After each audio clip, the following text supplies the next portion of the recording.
I'm Barry. Welcome back to the Sphere Audio video channel. Today we're going to talk about video resolution and some common misconceptions about the differences between 1080p, 4K, 8K, however many Ks you got, and then now QLED, OLED. Right.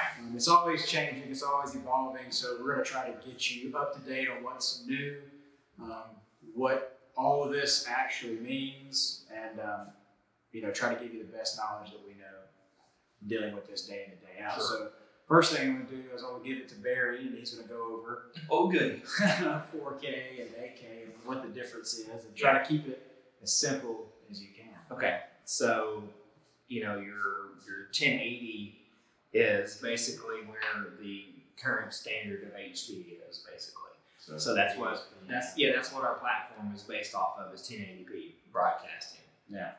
So 4K is double of what 1080 is. So your 1080 is talking about your pixels. It's 1080 pixels. That's where your 1080 is. Well, 1920 by 180. That's right. So your 4K is 2160. So it's double that. Right. So what that means is it's twice as good as clarity, basically, of what your picture is.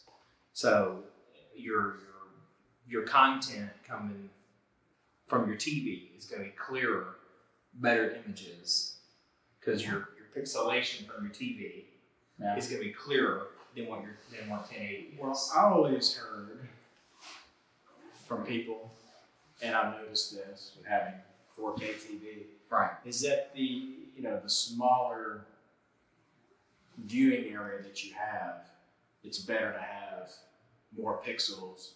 That's right. Because the closer you sit to, say, a 1080p TV, the closer you get, the more pixels you see, then it becomes a kind of a degraded picture. That's right. The farther away you get, the clearer it gets. So it's probably good for a big room. Right. But if you get to a smaller room and you don't have a lot of room, that those more pixels give you a clearer picture, and you can be right up on it. That's right. That's right. So that's, to me, is what I kind of got from it. But No, you're there's right. a lot of numbers, a lot of things going on. So along with 8K, it's on the 8K, it's even better than that, because it's double what 4K was. So you can be right here on the darn TV, and it's going to be. You're going to be able to see. I'll look at. These are blurry right here when I'm this close to it. But if this was an 8K broadcasting picture, put your nose on it. Yeah, I can be able to see the carpet fibers in the couch right there. Yeah. That's how much better it is, honestly. Yeah. And so you have a lot of different variations with your upscaling of your TVs and all this other kind of stuff. That is most stuff isn't shot in 4K right now. a lot of stuff.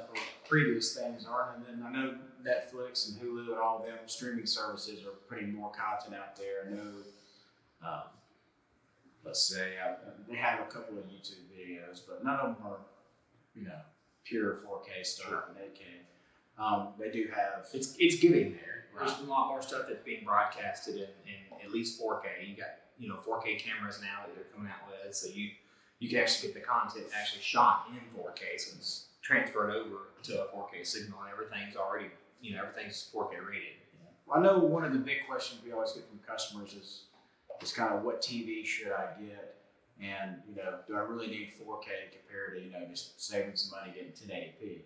And we can go back to the whole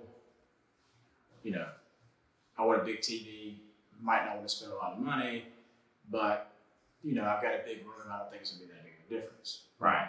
You're just, that makes sense, but what I would suggest is go ahead and do the 4K, because no matter how big or small your room is, that's where we're going. Everything's going to be in 4K. Everything, it was a long time before anything was ever in 1080p or even 720p. I think ESPN, and I might be wrong, but last time I heard, ESPN is still shot in 720p. So I don't even think they're 1080p yet.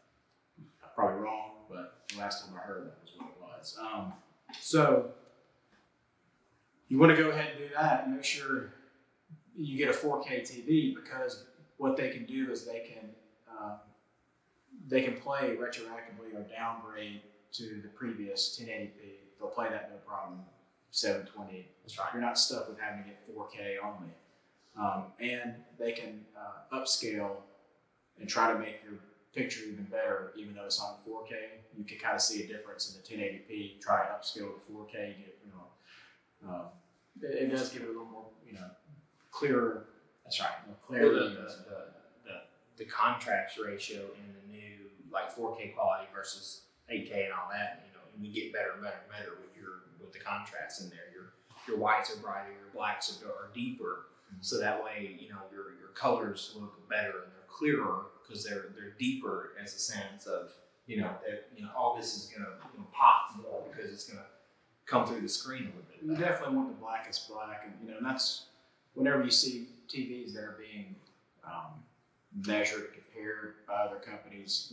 One of the big things they always do is they measure the pure blackness. That's right. How deep that black can be, and that's what they based everything on. Because sometimes you look at your TV, you might look at it tonight or tomorrow, today, whatever it is you're looking at it, and you'll see that your black is really more of a grayish black. That's right.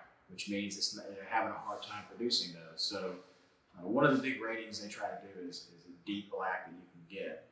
And that is where we start getting into OLED and QLED. You probably hear that now. You have 4K and UHD. Are they different? 4K and UHD are the same exact thing. It's just marketing. So don't let a UHD TV sit there and say this is 4K. They're all 4K. Don't worry about that. So OLED and QLED are two different things. It's not a marketing thing like 4K and UHD. Like I said before, those 4K and UHD are the same thing. That's right. With QLED and OLED, there is a difference. OLED is probably the best picture you can get right now. And OLED stands for Organic Light Emitting Diode. That's what that means. That's why they call it. That's why they call it OLED or OLED.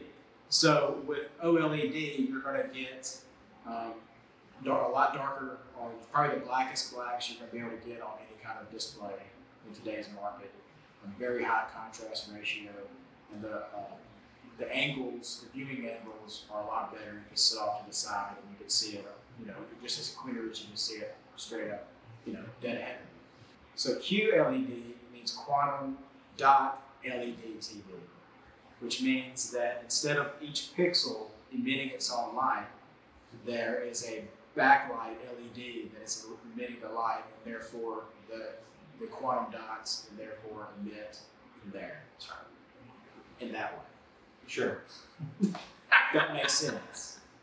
But that's what they do. One is emissive, it's emitting its own light, which is OLED, and the other one is transmissive, and it is needing an LED backlight to help produce the lights in the image. So what you get when you have QLED is you have the brightest picture you're able to get. And for some customers, that's important. They like the brightest you can get. It looks the best to them. But you end up suffering on your darkness, your blacks, your contrast, all the others. But if you're looking for the brightest TV, I would go with the QLED over the OLED. If I'm going to say which one has the better picture, the OLED is going to give you the better picture for sure. OLED though is going to be a lot more expensive. There are only a few sizes they offer. I think they go from 55 to I think in the 80-inch range. There's only like 5 or 6 sizes that they have. Yeah. QLED, they have a wide variety of sizes. So when you're trying to make your decision on whether or not you want to get a QLED or OLED TV, because you're trying to get the best picture, the best image, remember that OLED is going to have your best picture probably out in the market right now. The price is going to be a factor. A little high. Yeah. If money doesn't play a factor in it, by all means, get the biggest and baddest TV out there. OLED is the way to go. Another thing with OLED that gives it an advantage over QLED is that it has better uniformity, which means if you ever looked at maybe your current TV that's LED backlit, there's certain there's certain spots on the screen that look a little brighter than other spots. That's right. You have a dark spot and a bright spot, but unless you're really looking for it, you don't really notice, but most of the times you'll see it. With OLED, the uniformity is equal across it. There's no bright or dark spots. It's all the same. That's right. So that, to me personally, I like that. I don't like seeing the dark spots on my TV. It makes me think something's wrong with it, but it's not. It's just the way LEDs work. So if you're looking for the deepest, darkest blacks you can find, or just the best overall picture quality, OLED is the way to go.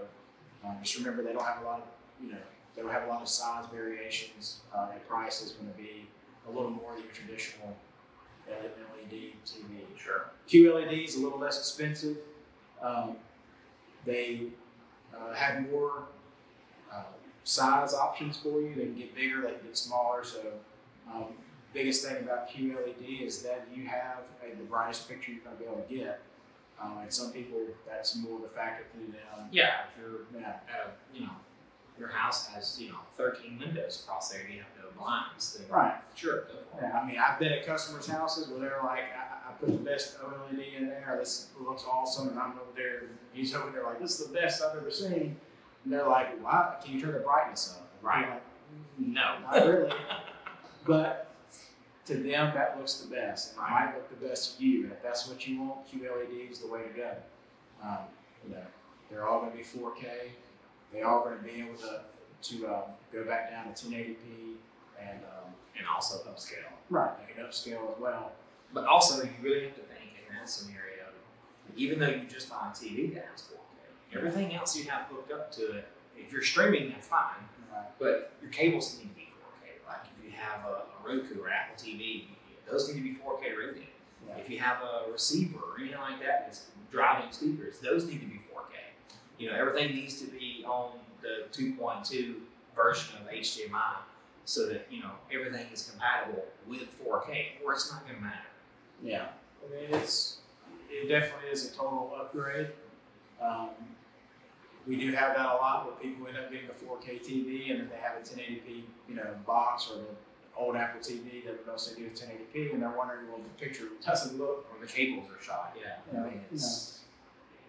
they thought they were going to open the box and have the best TV, ever. Which they do, but you do Right. I mean, excuse me, not the best TV ever, the best picture Yeah, ever. that's right. And you gotta have all the working components. That's right.